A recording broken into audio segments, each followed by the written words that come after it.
Hi everyone, it's a daily 10-minute business and finance news wrap for this Monday, the 2nd of August 2021. Later, would you pay $5 for a cup of coffee? You might have to. We'll tell you why in a few moments. But first, to the biggest ever takeover of an Australian company on the Australian share market, US payments operator Square, which is headed by the Twitter founder Jack Dorsey, has agreed to pay $39 billion for buy now, pay later company Afterpay. That's more than the $33 billion takeover of Westfield back in 2017 and more than the $30 billion being offered for Sydney airports earlier this year, which was rejected. Afterpay has 16 million customers globally, but most of those, more than 10 million, is in the US. For more, I spoke earlier with Mathan Somasundaram from Deep Data Analytics. I think it's quite significant. It's quite interesting for the sector. We've all been waiting for something to happen in the sector. I think industry consolidation was expected, but definitely wasn't expected the way it has come out. I think Square was always a player in the game. Afterpay was a dominant player in their part of the business. The bidding was interesting because there is a cross-selling upside, but I think most people expected someone else to come into the space. So it is quite a unique pair. It is the biggest corporate takeover on the share market's history, right? Why is it happening now?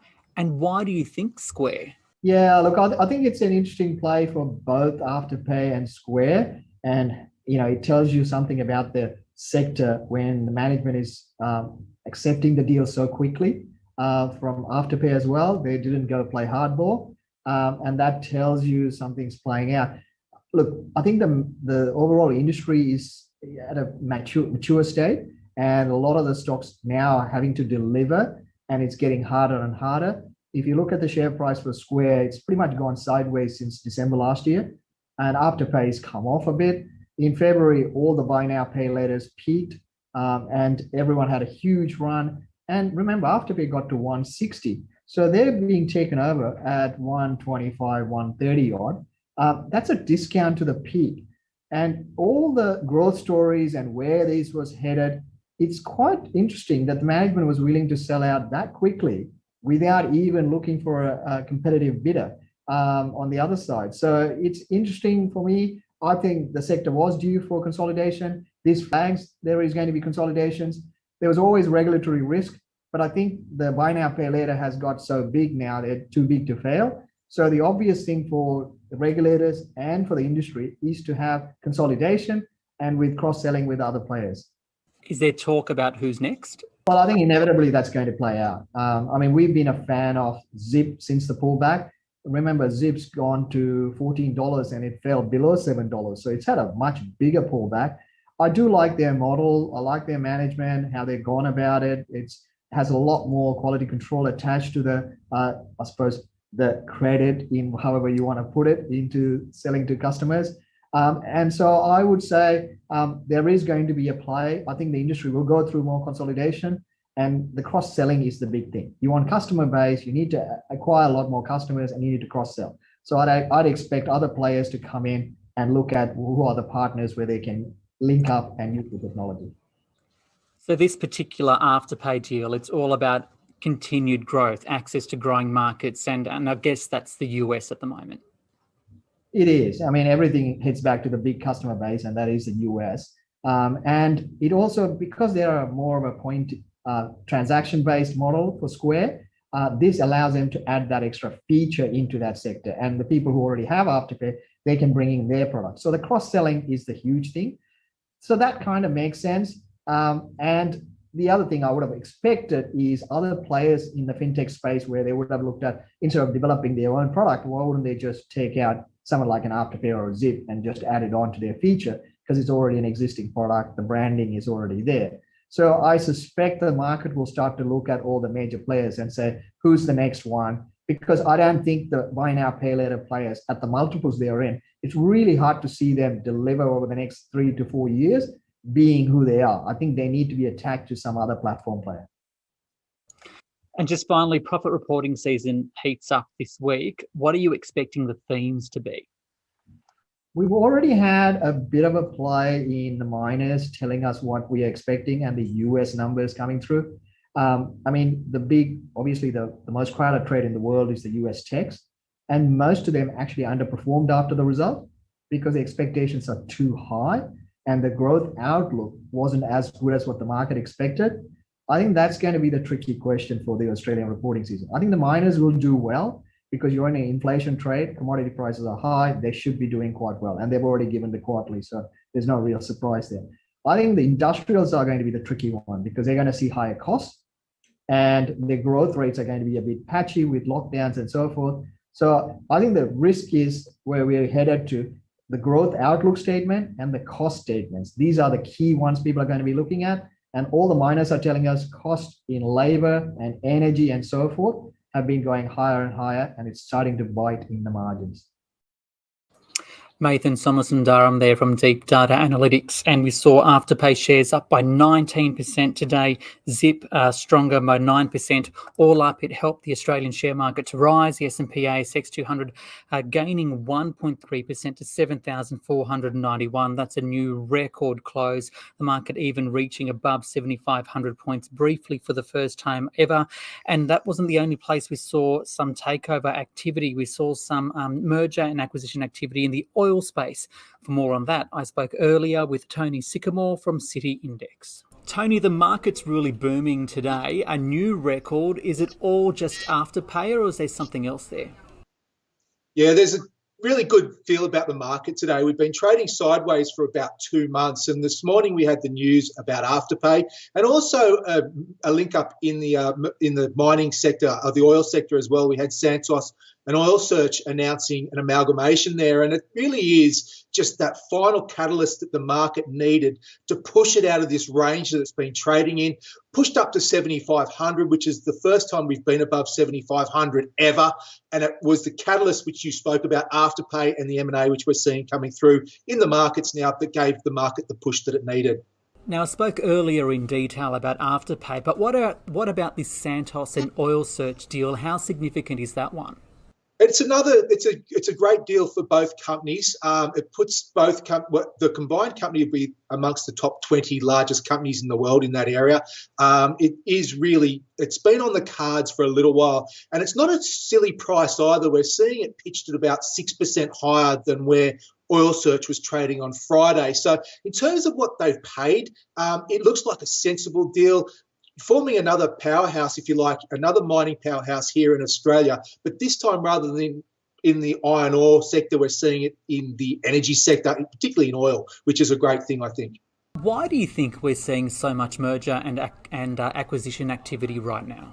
Good question. There's been a real effort by companies to stockpile cash after the pandemic, and they've just wanted to fortify their balance sheets. They haven't really wanted to use the money which they've accumulated until the future, I guess, became a little bit more clear. The uncertainty created by COVID created some hesitation.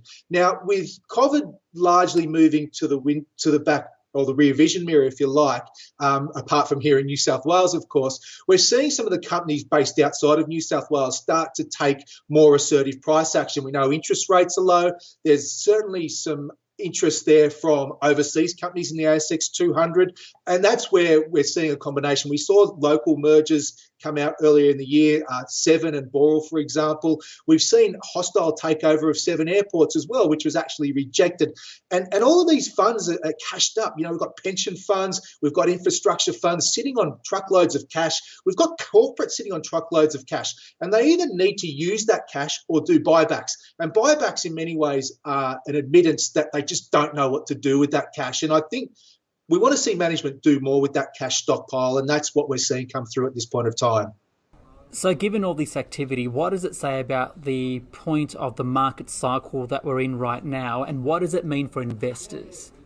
There has been some real ring the bell moments in terms of market cycles with big M&A coming through at the top of markets, but this time I think it's different. You know, we're looking at as I said, cashed up companies. This isn't a debt-fueled binge by any stretch of the imagination. Companies are using equity, they're using script. It's not like what we've seen in the past. And when we look at how low interest rates are, when we look at how much cash these companies are sitting on, I think it's very different. The first 6 months of this year, we certainly saw, a glimpse of what was to lay ahead.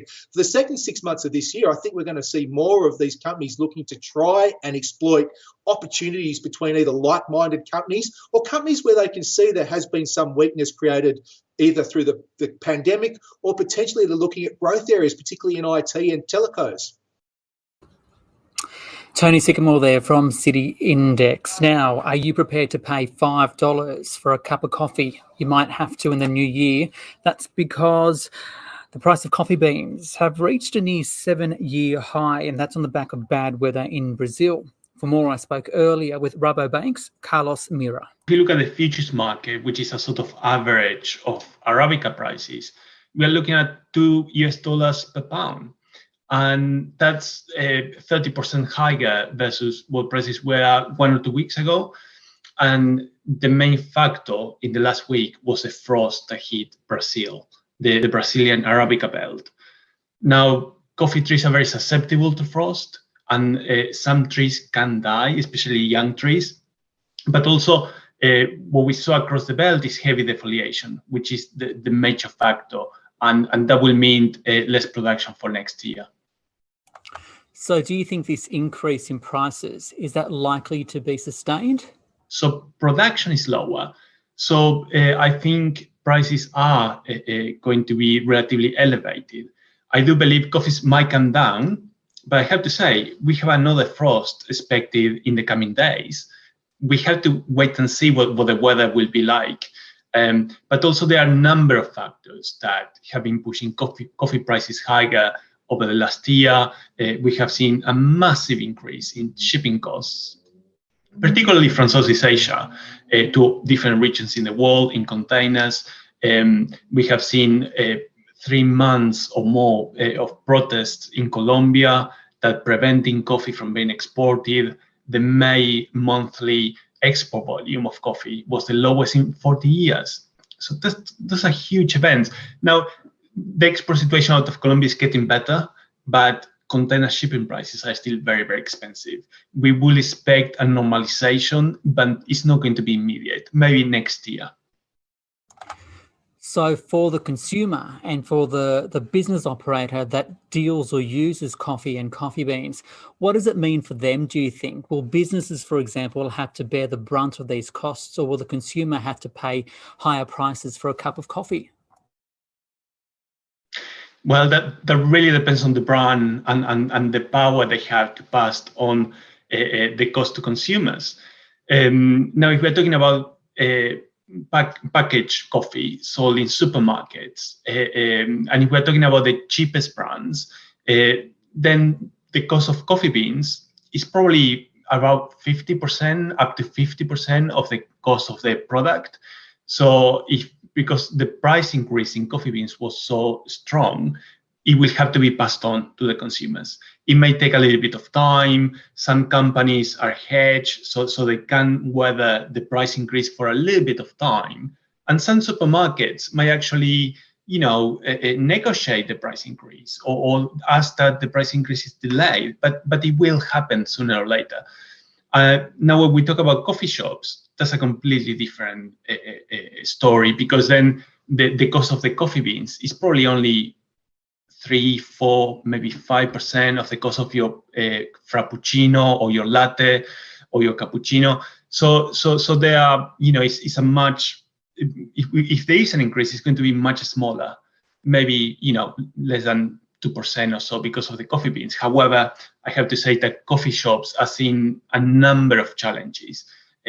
Labor shortages, they are seeing increase in the price of milk, they are seeing increase in wages and so on. So it's a much more complex story. We may see some increases because of the coffee beans, but it's going to be very little. And if we take in consideration or focus on the fact that the story is about the latest issues we're seeing in Brazil, and that's one of the reasons why we saw the increase in price over the past 2 weeks, is that going to have an impact long-term on the quality of coffee beans? Yes, absolutely, because roasters may not get enough Arabica coffee beans from Brazil.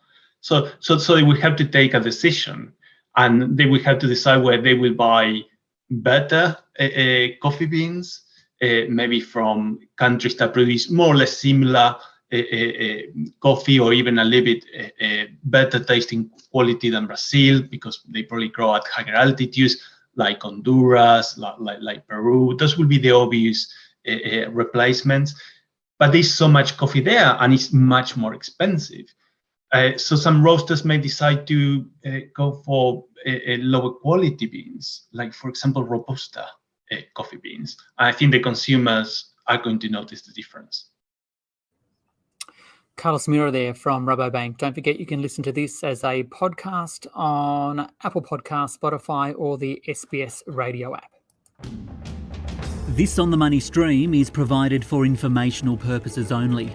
The content in this stream should not be understood as constituting advice or a recommendation. It's not personal advice, and it doesn't consider your personal circumstances or objectives.